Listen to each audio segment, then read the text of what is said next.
Shalom. Hari ini juga kita akan menemukan tentang kitab Mazmur.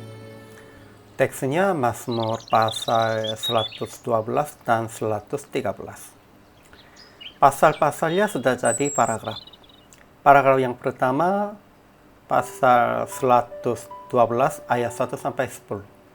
Tuhan memberkati orang-orang yang takut akan Tuhan dan yang melakukan segala perintahnya. Namun orang fasik akan dibinasakan.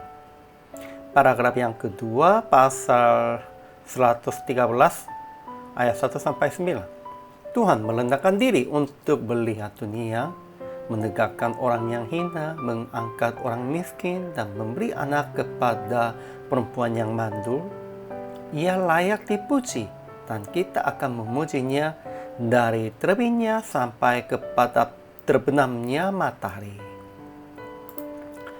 Kesimpulannya, Tuhan memberkati orang-orang yang takut akan Tuhan dan yang melakukan segala perintahnya. Mereka adalah orang benar yang menaruh belas kasihan dan yang memberi pinjaman, dan orang yang tidak takut kepada kabar celaka. Hatinya tetap penuh kepercayaan kepada Tuhan. Tuhan memberkati keturunannya. Mereka akan perkasa, ada kekayaan di dalam rumahnya, tandungnya meninggi dalam kemuliaannya. Namun orang fasik akan dibinasakan. Sampai ini pasal 112. Dan kita akan memuji Tuhan sebab Ia menolong orang-orang yang mengalami kesulitan. Ia merendahkan diri untuk melihat dunia, menegakkan orang yang hina dari dalam debu, mengangkat orang miskin, dan memberi anak kepada perempuan yang mandul, sehingga ia layak dipuji dari terbitnya sampai kepada terbenamnya matahari. Ajaran tentang Allah. Pertama, Tuhan memberkati orang-orang yang takut akan Tuhan dan keturunannya. Kedua, Tuhan memberkati keturunannya, mereka akan perkasa, harta dan kekayaan ada dalam rumahnya, tandungnya meninggi dalam kemuliaannya.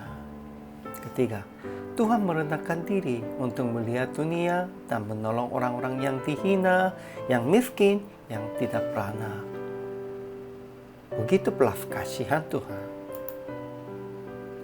Ajaran bagi kita.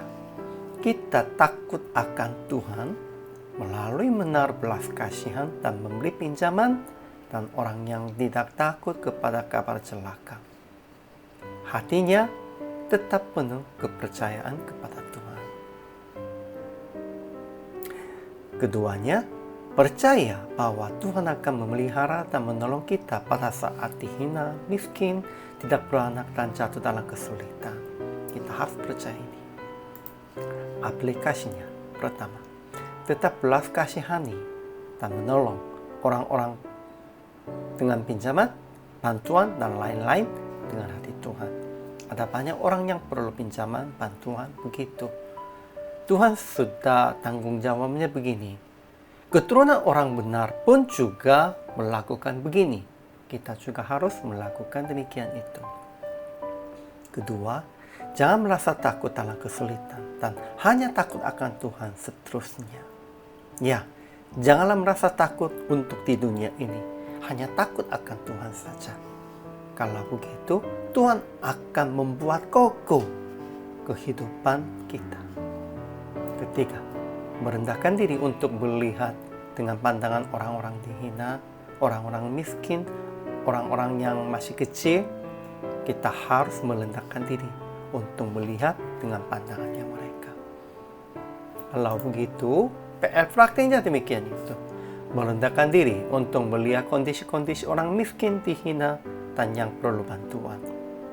Kemudian menolong mereka dengan pinjaman dan bantuan itu sesuai dengan hati Tuhan. Ya, dengan hati manusianya memang susah, karena keperluan kita juga tidak cukup. Namun dengan hati Tuhan, kita pasti akan bantu mereka. Dan pada waktu itu, Tuhan akan memberkati Anda dan keturunan Anda. Kami percaya ini. Setelah melayani, Tuhan memberkati.